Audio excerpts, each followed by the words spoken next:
Assalamualaikum warahmatullahi wabarakatuh. Innal hamdalillah nahmaduhu wa nasta'inuhu wa nastaghfiruh wa na'udzu billahi min shururi anfusina wa min sayyiati a'malina. May yahdihillahu fala mudhillalah wa may yudlilhu fala hadiyalah. Asyhadu an la ilaha illallah wahdahu la syarikalah wa asyhadu anna sayyidana Muhammadan abduhu wa rasuluh. Amma ba'du, usikum manapsi bitaqwallah la'allakum tuflihun. Rekan-rekan para peserta bimbingan perkawinan KUA Sukanagara ataupun mungkin yang sudah pengantin baru yang saya hormati. Yang pertama kepada yang sudah nikah pengantin baru, saya ucapkan selamat berumah tangga kepada Anda. Semoga rumah tangganya bahagia, rumah tangganya penuh berkah, sukses selalu ya. Amin ya Allah ya Rabbal Alamin. Kepada para calon pengantin yang nikahnya nanti beberapa hari lagi, mari kita persiapkan ilmunya dan mentalnya. Karena tanpa ilmu dan mental, tentu rumah tangga akan susah untuk menciptakan rumah tangga yang kita harapkan. Mengajak kepada Anda sekalian, satu, harus punya keyakinan yang mantap ya. Yakin bahwa Allah lah yang mengatur alam semesta. Allah lah yang mengatur kehidupan kita, termasuk yang mengatur jodoh kita.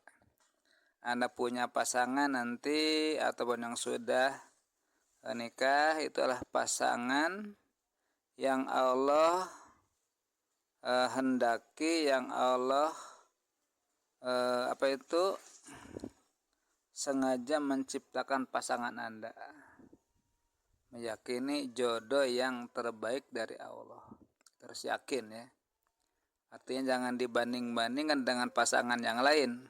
Inilah jodoh kita yang terbaik. Ya, mantap, yakin. Ini yang karena Allah yang Rabbul Alamin. Allah yang mengatur alam semesta ini.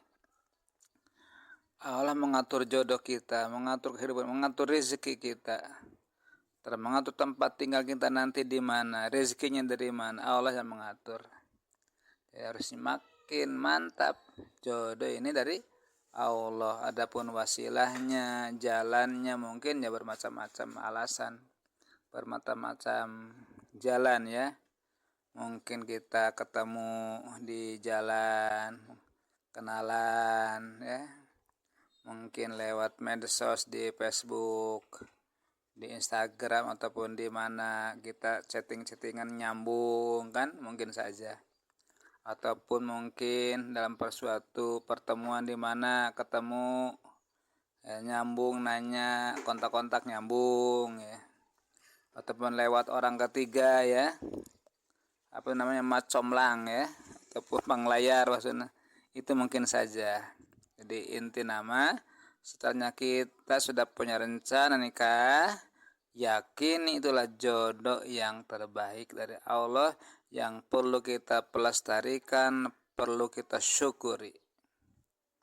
Itu ya, satu tuh harus mantap, jangan ragu lagi. Yang kedua adalah harus punya cita-cita yang tinggi, ingin berbarengan dengan istri kita, dengan suami kita dari sejak pernikahan sampai ke akhirat nanti, ke surga yang penuh nikmat. Itu jadi mau rumah tangga dunia dan akhirat, masya Allah, itu cita-cita yang sangat tinggi. Jangan sampai pakotrek itu itu teh salah rumus yang salah ya. Dari sejak rumah tangga harmonis, geus pakotrek itu geus akhir-akhir ini pas ya tanapi pisah. Nah itu ya, jadi saya ingin berbagi sejak awal nikah sampai ke surga nanti dengan istri kita, dengan suami kita, masya Allah, itulah niat yang baik ya, gitu ya. Yang kedua Yang ketiga mungkin ya. Yang ketiga Anda harus punya itikad kepada suami. Itikad ingin membahagiakan pasangan kita. Harus punya keyakinan, punya itikad, punya rencana, ingin membahagiakan pasangan hidup kita. Sekemampuan kita ya. Kepada istrinya nanti, si neng-nengnya harus punya itikad yang kuat, ingin menghormati suami, ingin melayani suami, ingin mencari ridho suami. 3 ya. Karena hidup kita ini adalah bukan di dunia saja, tak ada pertalian sampai ke akhirat. Sehingga muncullah kewajiban suami dan kewajiban istri. Itu ya. Rasul berpesan, awsana Rasulullah sallallahu alaihi wasallam biqaulihil karim, ittaqullaha fin nisa akhadtumuhunna bi amanatillah wastahlaltum furujahunna bi kalimatillah. Rasul yang mulia Muhammad Rasulullah telah berwasiat kepada kita dengan sabda yang mulia, yakni ittaqullaha fin nisa. Wahai para suami, kalian harus takwa kepada Allah dalam menghadapi nisa, menghadapi istri pasangan hidupnya. Ittaqullaha fin nisa. Kalian harus takwa kepada Allah, memohon perlindungan, pertolongan kepada Allah dalam menghadapi istri kita. Kenapa? Akhadtumuhunna bi amanatillah. Bahwa kalian mengambil mereka, mengambil istri kita, anak kita adalah bi amanatillah, sebagai amanat dari Allah. Jadi istri kita adalah amanat dari Allah, bukan milik kita. Amanat. Yang namanya amanat itu nanti di akhirat ada suatu pertanggungjawaban di akhirat nanti ya. Amanat bukan milik. Kalau milik pun bisa digadekan, ya bisa dijual balikan, bisa dirusak, disakiti. Karena amanat. Al-amatu mas'ulun. Amat ada mas'ul, akan dipinta nanti tanggung jawab di akhirat. Masya Allah, berat kalau kewajiban suami itu ya. Wastahlaltum furujahun nabi kalimatillah. Anda mengharapkan halal jiwa raga perempuan itu bi amanatillah, dengan bi kalimatillah. Ulangi, wastahlaltum furujahun bi kalimatillah. Anda menjadikan halal jiwa raganya bi kalimatillah, dengan kalimat Allah, yaitu ijab dan qabul. Jadi halal ya. Tanpa lewat ijab qabul haram kita bergaul. Haram apalagi yang segala-galanya haram. Sudah kalimat Allah dilantunkan, ucapan dari wali dan Anda selaku calon pengantin nanti, ankahtuka wa zawwajtuka ibnati ismah Fatimah bimahri khamsina gramina dzahab naqda, misalkan ya, kata si wali, wahai saudara rajul, saya nikahkan anak kandung saya bernama Fatimah kepada engkau dengan mas kawin emas 20 gram beber tunai, misalkan. Langsung dikabul oleh si calon pengantin. Qabiltu nikahaha wa tazwijaha bil mahril madhkur. Saya terima nikah dan kawinnya Fatimah, anak atau putri bapak, dengan mas kawin tersebut dibayar tunai, misalkan. Itu kalimat Allah, ijab dan qabul. Kalimat yang dicontohkan oleh Allah, oleh Rasulullah. Nah, baru halal jiwa raga istri tersebut. Nah, jadi oleh lagi, Anda mengambil istri sebagai amanat Allah, halal jiwa raganya dengan kalimat Allah ijab, tanpa ijab qabul, ya tentu kita haram bergaul.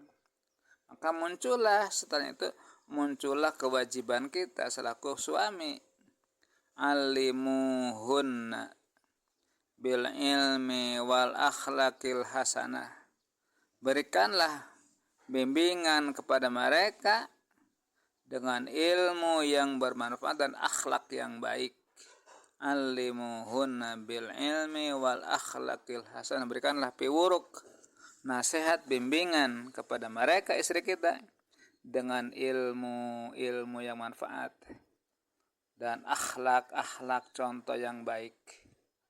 Kewajiban suami membimbing ilmu, babudunya, sholatnya kita, Al-Qur'annya, kewajiban suami membimbingnya, mengarahkannya dengan budi perangai yang baik, akhlaknya, tutur katanya, perilaku kita menjadi akhlak yang baik. Contoh menjadi istri kita, suami, jangan kasar ya. Dan akrimuhunna fala tukbihuhunna, akrimuhunna, muliakanlah mereka. Jadi punya itikad, punya patakaran, akrimuhunna, akan memuliakan istri kita, akan memuliakan istri kita, akrim, memuliakanlah mereka. Mastata'tum, sekemampuan Anda ya. Punya itikad, ingin memuliakan mereka. Fala tukbihuhunna, janganlah kalian menghinakan mereka ya. Jangan, itu punya itikad yang baik, itu kewajiban suami.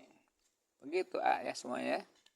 Yang punya itikad ingin memuliakan mereka dan tidak akan menghinakan mereka, menyengsarakan mereka.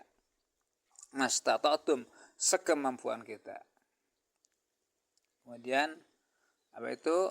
At'imuhunna mimma takulun, memberikan makanan yang cukup, makanan minum yang cukup, jangan sampai mereka kelaparan ya.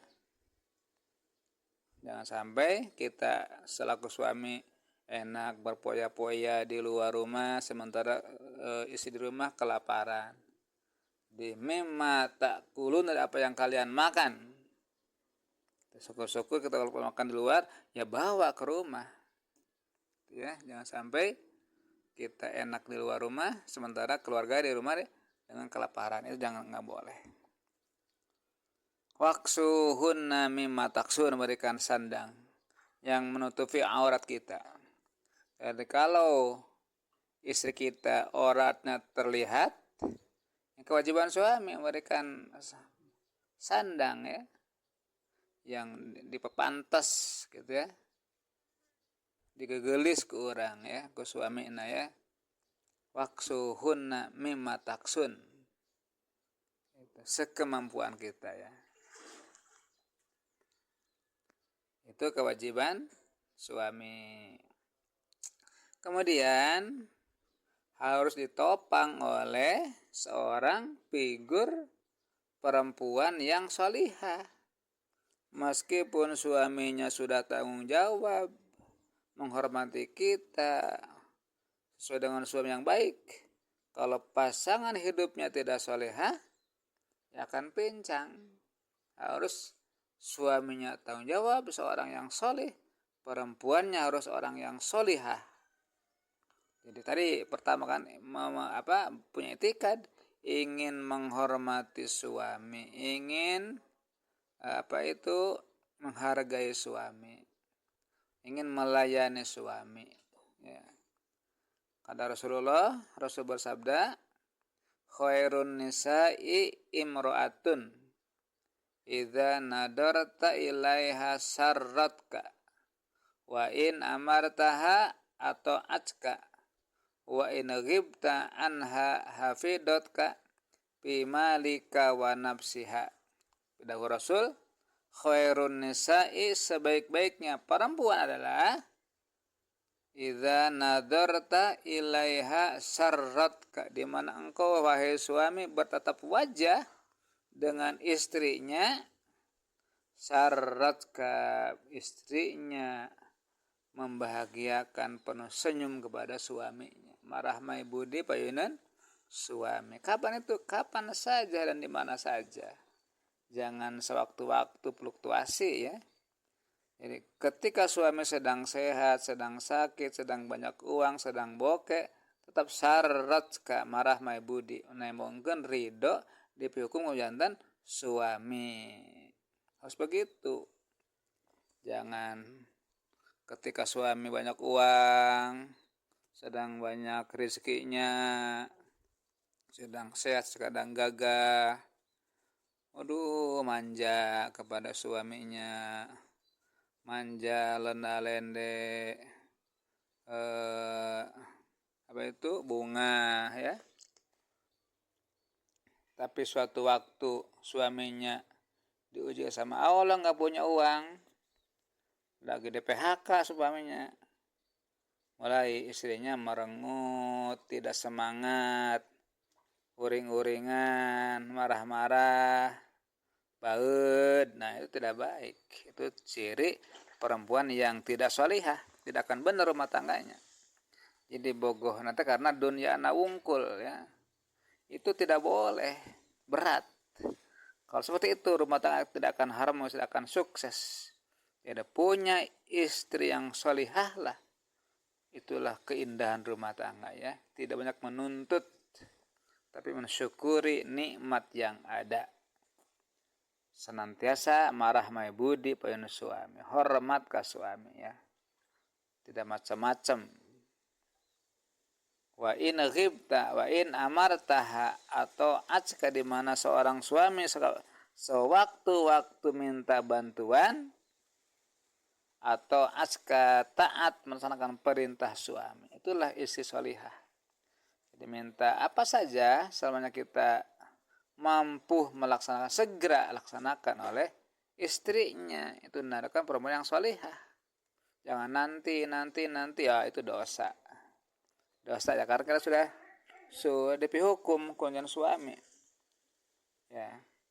Harus taat patuh kepada suami selama perintahnya tidak melanggar syariat, selama perintahnya tidak maksiat. Wajib melaksanakan perintah suami. Dengan sebaliknya suami bukan seorang raja, bukan seorang paduka enak saja tunjuk-tunjuk nita pamajikan dan istri, sementara istri di kakek dicapekan, kita suaminya adalah diam-diam saja.